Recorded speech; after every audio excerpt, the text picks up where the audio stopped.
Hey guys, welcome back. This is Reese Analyzes, and I'm Reese. On Reese Analyzes, we dive into creations and experiences in art, media, music, and even video games to unravel why we think the way we think, question what we believe, and learn something new if you're new to this channel. International relations and Korea subjects, those are my jam.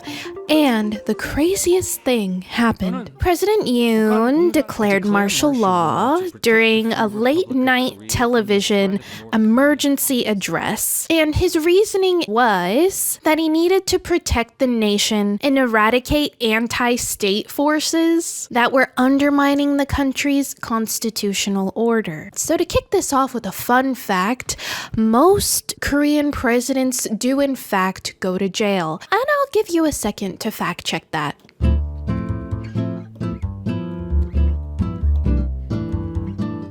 Yeah, so it kind of looks like President Yoon is on his way to do that.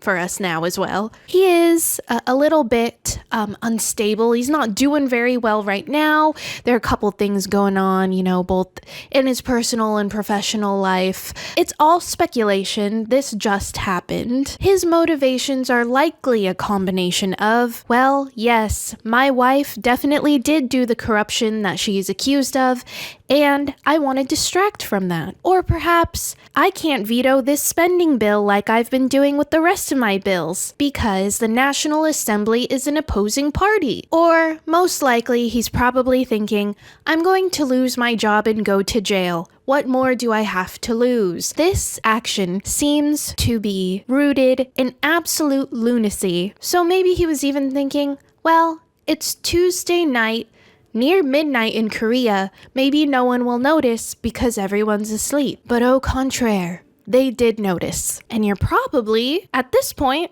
shocked because, oh my gosh, is there some type of military coup? Is there a war happening? Because typically martial law is meant to only happen during actual emergencies. South Korean citizens reported military helicopters were seen flying over the National Assembly in Seoul, causing lots of panic. In fact, this caused so much civil unrest. The opposition-controlled National Assembly convened an emergency session themselves. And the National Assembly voted unanimously to annul the martial law decree. And then despite this, the military originally said, yeah, we're still going to enact this until the president says officially that martial law is done with. And then thousands of citizens gathered outside the National Assembly to protest the martial law declaration. And now you're thinking, well, President Yoon can just say no, right? He can just keep enacting martial law, right? And yes and no, because legally, if the majority of the National Assembly want to annul martial law, he is legally obligated to lift it. However, he could have said no if he had some type of military coup or was supported widely and generally by the population. However, he does not have that type of power or influence. All of this news reporting happened in less than a day, in like a 12-hour period. It was kind of cool to see like the nation basically just really get together and say what they wanted and get it so fast. It was a pretty cool thing to witness, I think. But even so, this event has raised concerns that South Korea's political stability is off kilter right now, and the potential impact on its economy and international relations. Now, I mentioned that the National Assembly of South Korea have significant influence, and the National Assembly basically acts as like a counterbalance to the executive branch or the South Korean president. And this leads to a lot of contentious debate. So the majority of people who hold the seats in the National Assembly are from the opposing party. And the National Assembly basically has control over legislative decisions,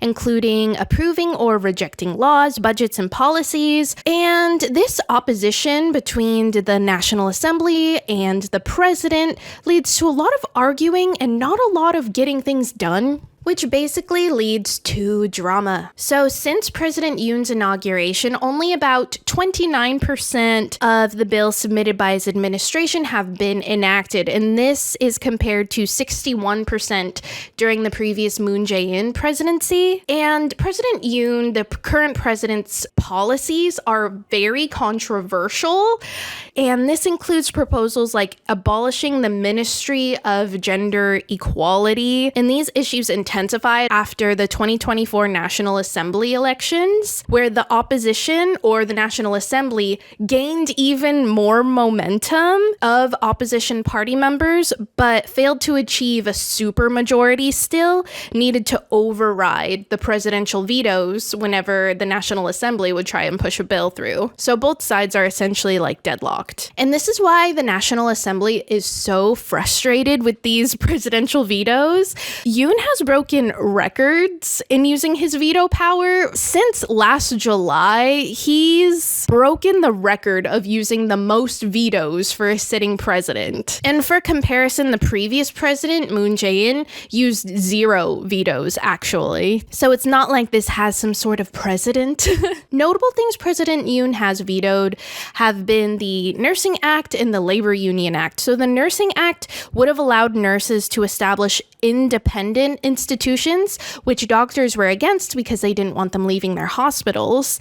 And the Labor Union Act would have required unions to disclose financial records, making their activities more transparent to reduce corruption and ensure unions are accountable. But Yoon vetoed these, which sparked controversy with the National Assembly because the National Assembly believed that he kept vetoing bills that would give power to more individuals. So they asserted that Yoon was trying to undermine individual rights and power. And he gets into even more trouble because of these corruption allegations against his wife.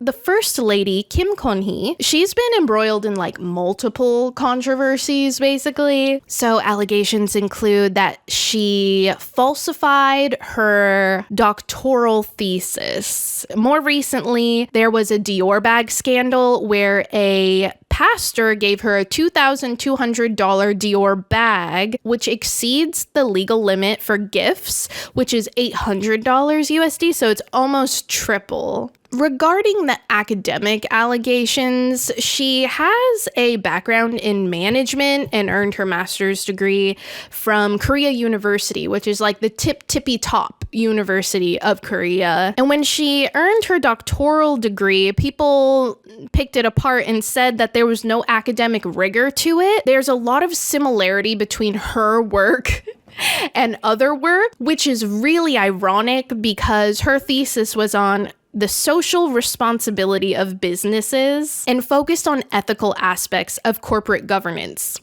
So, oops. President Yoon has also been known to be super dismissive and had a lot of controversial statements as well. But basically, people don't like him as a person, and he's made several contentious remarks, particularly when addressing people who criticize him. The most infamous involvement actually involves a hot mic, so he didn't know his mic was on, and he referred to the US Congress members using a derogatory term, basically. Some people say that he was saying 날리면, which is basically like crazy people, and some people said it sounded like 쳤된다, and honestly, both are rude, right? So this created confusion and led to a lot of debates about the exact wordings. And as a defense, he said, oh, I was saying that, aiming it to South Korean lawmakers and meant no offense to the US Congress. So he's not even saying that he wasn't being rude. He's just like, no, it was to South Korean people, not the US Congress, which of course still caused scrutiny. And he's basically famously known for responding to any type of criticism, saying that they prioritize North Korea's happiness over the Republic of Korea's happiness. So basically, when anyone disagrees with them, he calls them a North Korean sympathizer. And this brings us to our original point. He was saying that martial law had to be enacted because of concerns of national security considering North Korea. So we have to look into that. Is there merit in North Korea concerns? And the answer will be sure, always.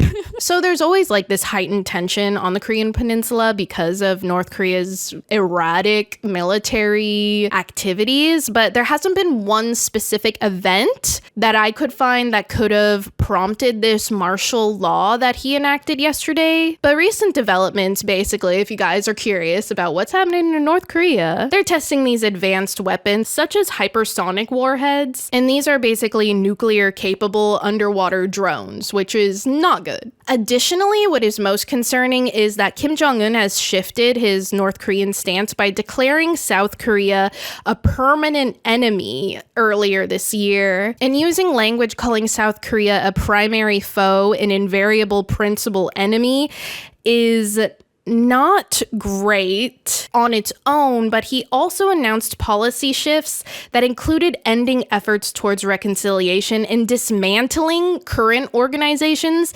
dedicated to peaceful reunification. And this is probably because North Korea and China have very good business agreements right now. Check out my other video on North Korean amusement parks if you are interested in that. Kim Jong-un also proposed removing symbols of past unification efforts, like the Arc of Reunification in Pyongyang. So, of course, we can't say that President Yoon had no merit in doing this, and I am releasing this video pretty early, but this is a pretty crazy thing to happen, and I just kind of wanted to give you guys a lowdown of what's going on with the current president of South Korea. It's a little teaser taster about some international relations tea. So I hope you guys enjoyed this, because that was a really weird thing to happen, and I just had to give you guys the lowdown whenever something crazy like that happens. I also wanted to say something kind of weird, because you know how this lighting is like horrible, right? So I tried to use a filter on my phone to like add lighting, and I didn't know that it inherently came with like this beauty filter thing and like gave me eyebrows. And then as I saw some of the videos that I uploaded, like they're gonna come out like this month, and I have like these floating eyebrows, but like guys, I'm not gonna re-record the videos, okay? So I'm gonna look kind of crazy in some of them where I used a filter, but now that I noticed that, I'm just gonna have bad lighting, okay? So oh my god, those of you who listen to the podcast version of this episode are probably like, what? Like, this is what you guys are missing out when you listen to the podcast and not the YouTube videos. You guys miss out on my ugly. So anyway, guys, I hope you guys enjoyed this. And with that, okay, love you. Bye.